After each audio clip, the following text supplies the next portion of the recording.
Your chosen protectors are closer than you think. 7 signs to spot them. Most people wander through life believing they are alone in their battles.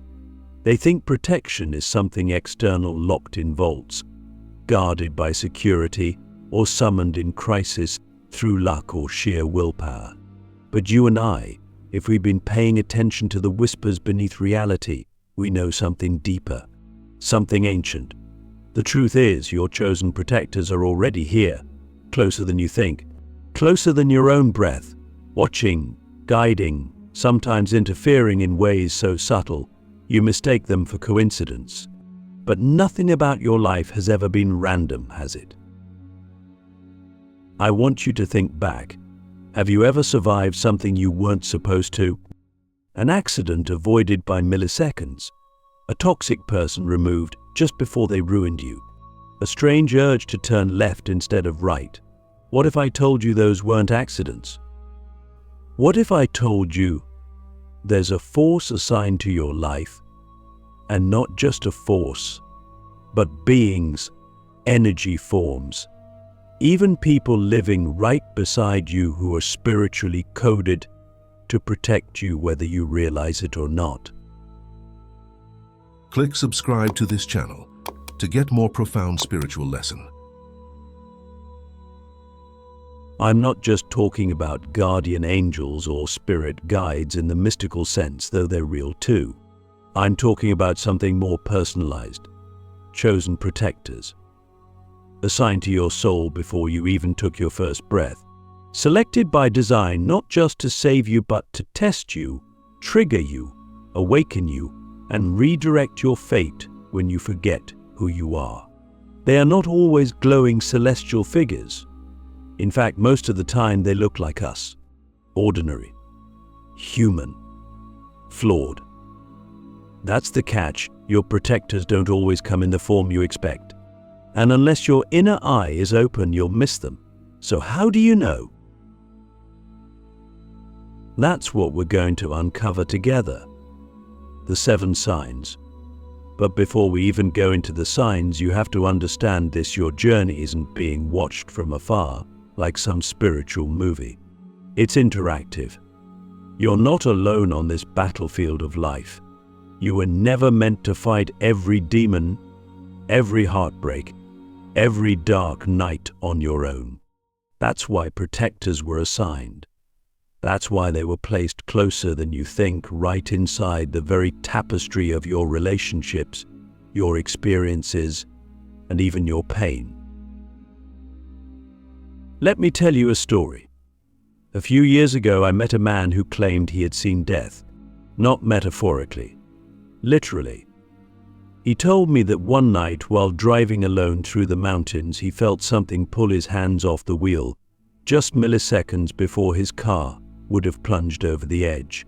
No explanation, no one else in the car, just hands that weren't his. He was never the same after that.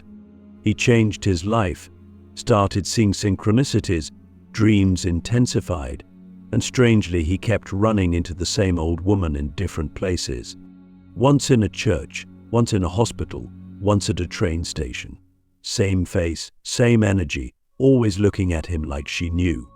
The last time he saw her, she mouthed 2 words, "Not yet." He's convinced she was one of his protectors. But why? Because she wasn't there to comfort him. She was there to warn him, to remind him that his time wasn't up, but it easily could have been. That's the difference between random luck and chosen protection. Protection isn't about making life easy. It's about keeping you alive long enough to complete what your soul came here to do. And sometimes it takes divine interference to keep you from self-destructing too soon. So ask yourself this: who's been showing up in your life in strange, recurring ways? Who's the one person who always calls at the exact moment you break? Who's that stranger who once said something that changed everything? That quiet coworker who handed you advice that led to a breakthrough? The friend who pulled you out of a depression without even knowing it? Or maybe the enemy who betrayed you so hard, it forced you to finally wake up and choose yourself. That's the twist. Your chosen protectors don't always feel like protectors. Sometimes they feel like destroyers, but they're destroying your illusions. They're dismantling the lies you believed about yourself. And if they hadn't done what they did, you wouldn't be here now, watching this, listening, questioning your entire reality. You see, chosen protectors aren't just assigned to your safety, they are aligned to your becoming. That means they'll show up exactly when your soul is at risk of forgetting its path, and they'll come in many forms. Some of them are spirits, some are ancestors, some are still alive, some you've never even met in this lifetime, but they are near. And they speak through patterns, synchronicities, symbols, and yes, sometimes through chaos. The first sign you've encountered one of your protectors, you feel it. It's not logical. It's an inner nudge, a stillness, a piercing gaze that seems to see you, or a sense that something larger is happening than what appears. You may feel a strange mixture of comfort and fear, like standing in front of something ancient that remembers you, even if you don't remember it yet. That's the recognition. The code lock between your soul and theirs activating. It's not something you can fake. It's cellular. And as we go deeper, I'll show you the other signs. But right now, I want to leave you with a question. What if the person you're pushing away right now is the very soul assigned to guard your awakening? What if the one you dismissed because they were too intense, too confronting, too unpredictable is actually your shield in human form? Your protectors are not just hovering in spiritual realms. They are here, among us. And your task is not to beg for their arrival, but to recognize their presence. Because the moment you see them, your life starts to change. The 7 codes of recognition. How to know when you're being divinely protected. Most people expect protection to come with fanfare, glowing auras, or thunderclaps of divine sound. But real spiritual protection is often silent, disguised and subtle. It's not something you see, it's something you feel before your mind can explain it. And once you've truly experienced it, you start to understand. Protection is not about shielding you from pain, it's about guiding you through it. Your chosen protectors don't interfere to make life soft. They interfere to make sure your soul doesn't forget. That's what makes them chosen. They aren't here to coddle you. They're here to code you. But how do you spot them? What are the signs? What are the 7 codes that mark a being as one of your soul's appointed guardians? The first code is disruption. Yes, disruption. One of the most powerful signs that you're under divine protection is that your plans get interrupted. That perfect job falls apart. That relationship you were sure was the one crumbles. That relocation doesn't go through. At first, you might cry, rage, resist. But if you look closer, the timing was too perfect. Something didn't go wrong, it was redirected. And sometimes, it's a person who causes that disruption. Someone who seems like they're getting in your way, delaying you, blocking your success. But what if they're placed there not to destroy your life, but to slow you down, just long enough to keep you from walking into something worse? Protectors don't always look like angels. Sometimes they're the ones you swear against you until hindsight reveals they were holding your fate in their hands. The second code is resonance. You meet someone and instantly something inside you shifts. It's not attraction in the usual sense. It's like their energy reaches out and activates something buried in your spirit. You feel safe but alert, seen but challenged. They don't speak in riddles, but what they say lands like ancient prophecy. They may not even be spiritual on the surface, but their timing, their presence, the way they show up in your darkest moments, it's beyond chance. That's a chosen protector. You don't recognize them with your eyes. You recognize them with your frequency. The third code is intervention. Think about all the times something invisible pulled you back. A car stopped just in time. You missed a flight that later made the news. A random stranger handed you advice that rerouted your whole journey. That's no accident. Protectors often work through interruption, but also through intervention. And these interventions aren't just physical, they're emotional, even spiritual. That phone call that stopped you from doing something reckless. That strange dream that kept you from saying yes to the wrong deal. That gut feeling that screamed, "Don't go." These are not flukes. These are divine messages cloaked in the mundane, and they almost always carry the echo of someone else's presence. The fourth code is disappearance. This one is the hardest. Sometimes a protector enters your life, only to vanish just as quickly. They appear, teach, challenge, rescue, and then they're gone. No drama, no closure, just silence. And you're left wondering who they really were. What if that was their purpose? To come into your life, deliver what your soul needed, and exit before the attachment could trap the lesson. Their disappearance isn't abandonment, it's divine precision. They weren't meant to walk the whole path with you. They were meant to change the path you walk. The fifth code is reflection. A true protector reflects a version of you that you haven't become yet. When you're with them, you glimpse your potential. You hear yourself speaking with more clarity, you stand taller, you feel your power rise. They don't give you energy, they remind you of the energy you already had. That's why it's often uncomfortable. They don't let you shrink. They don't let you lie. They don't enable your trauma loops.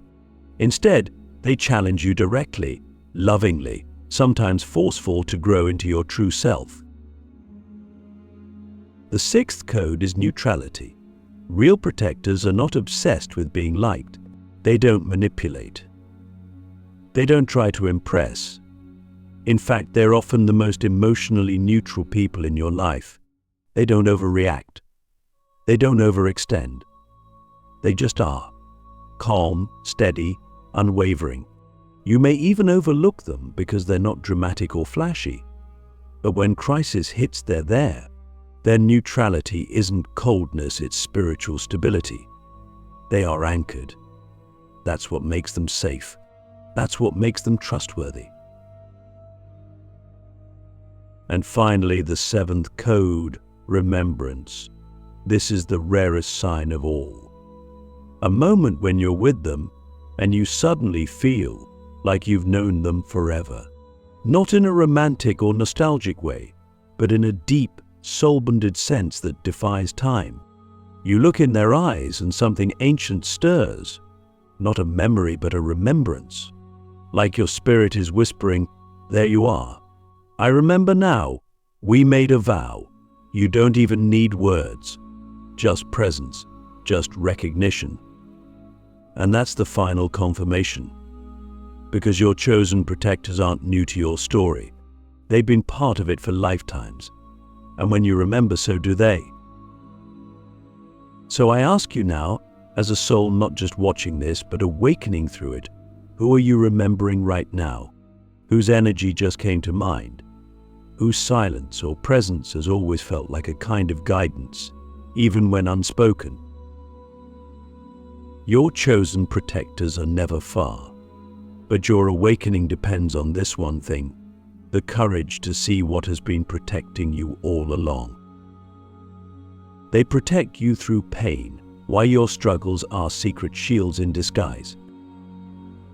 It's easy to believe in protection when life feels peaceful, when the road is smooth and your spirit is light. But the truth is, your greatest protectors often appear through the doorway of pain. Not just emotional pain, but soul-deep fracture, the kind that forces you to your knees and makes you question everything you thought you knew. You and I, we've both had those moments where life didn't just hurt, it burned. Where everything fell apart so violently, it felt like a betrayal from the universe itself.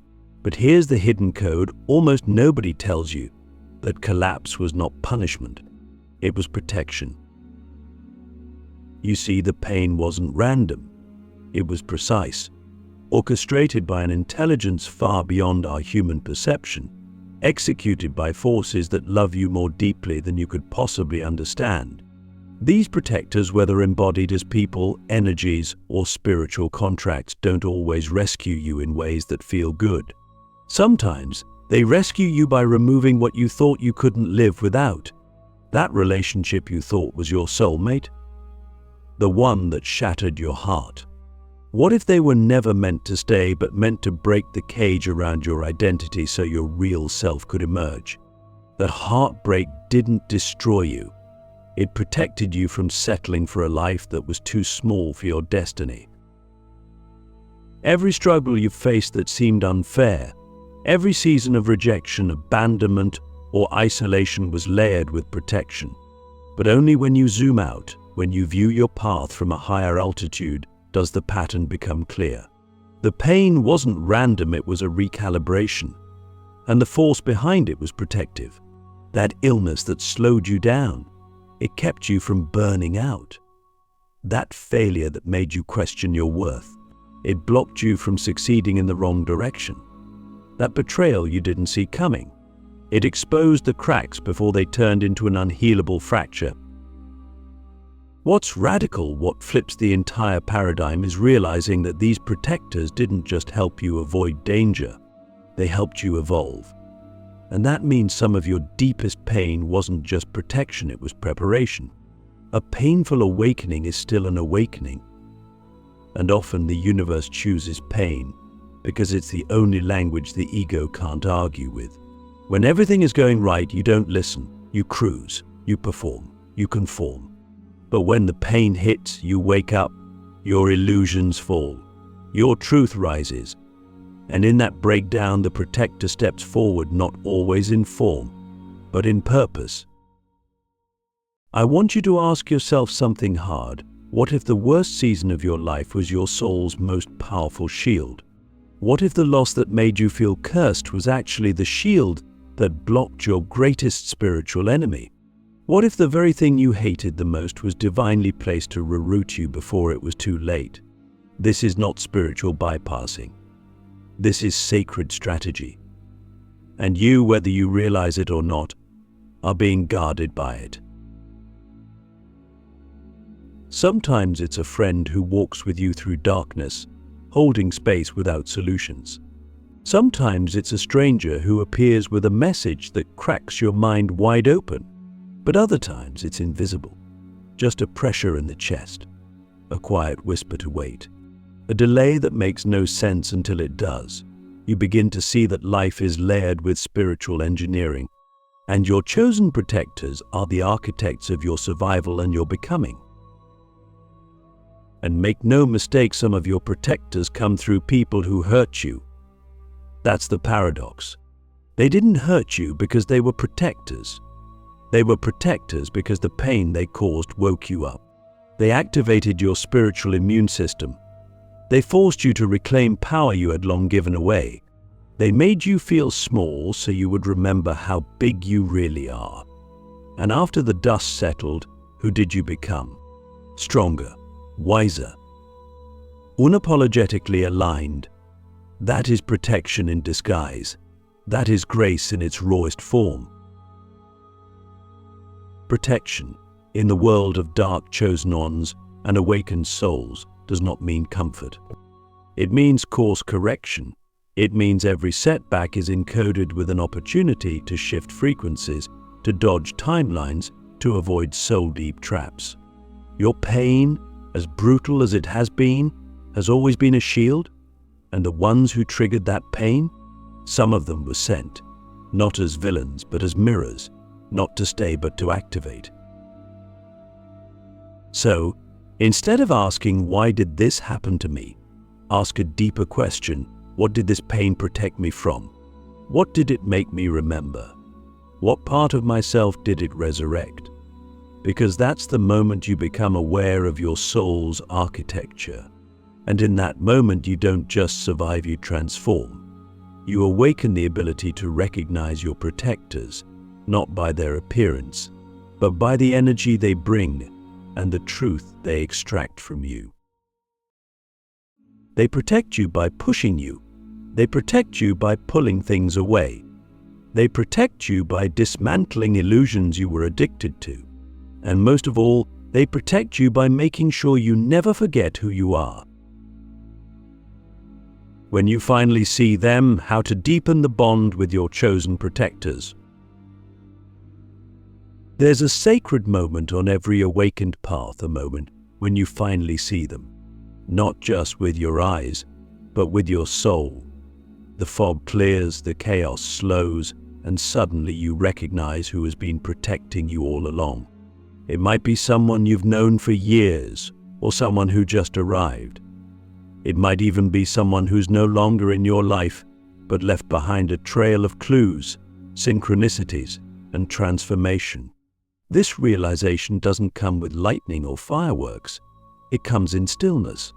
It's the soft gasp of remembrance when you realize they were always there. Once you see them, truly see them, your relationship with them changes. It deepens. Because now, it's not unconscious. Now, it's intentional. This is where the real journey begins. Because spiritual protection isn't meant to be a one-way gift. It's a relationship. And just like any sacred bond, it thrives when nurtured. If someone is walking with you in this life or watching over you from beyond, you can either walk blindly or walk in communion. So how do you deepen that connection? First, you acknowledge them, out loud, in silence, in prayer. You say thank you even if you don't know their name or form. Gratitude is a spiritual beacon. It sharpens your perception and tunes your frequency to theirs. When you thank them, you align yourself with the intelligence that's already guiding you. You stop feeling abandoned. You stop acting like life is against you. You remember you're part of a design, one woven with intention, protection, and love far older than this lifetime. Next, you listen. Protectors speak in the language of intuition, not instruction. You'll feel them in gut instincts, dreams, physical sensations, and strange synchronicities. That person who randomly brings up exactly what you were thinking about. That moment you glance at the clock and see 11:11 or 4:44. That heavy feeling that tells you not to trust someone even though they smile. These are signals, nudges, conversations happening beneath language. The more you trust them, the more they speak. But you have to be willing to get quiet. You can't hear subtle guidance if your life is always loud. You also have to take aligned action. Your protectors can only guide you as far as you're willing to move. They might point you toward a new opportunity, but if you're still clinging to old fear, they can't override your free will. Remember, divine protection isn't force, it's partnership. They shield, guide, reveal, but you must choose. That's the test. Will you walk through the door they open, or will you doubt the guidance and return to old patterns? And then, perhaps most powerfully, you protect them in return. You honor the connection. You guard the energy between you. If they are still in your life, you treat them with reverence, not assumption. You listen when they speak. You check in when your soul nudges you. You hold space for their battles too. Because protectors aren't invincible. Some of them are human. Some of them are tired. And sometimes they need your protection too. Even those in the unseen realm feel your energy. They respond to your devotion. Create a space for them. A chair. A candle. A journal where you write letters to them. These aren't rituals of superstition, they're acts of remembrance. They keep the portal open. They strengthen the field around you. And most importantly, they remind you that you are never walking alone. So I leave you with this. What would your life look like if you lived every day knowing you were being protected not by chance, but by cosmic design? Who would you become if you trusted that you are guarded, guided, and remembered? You don't have to wait to meet them. They are already near. They always have been. Now, you're finally ready to see them. And they've been waiting for you to remember.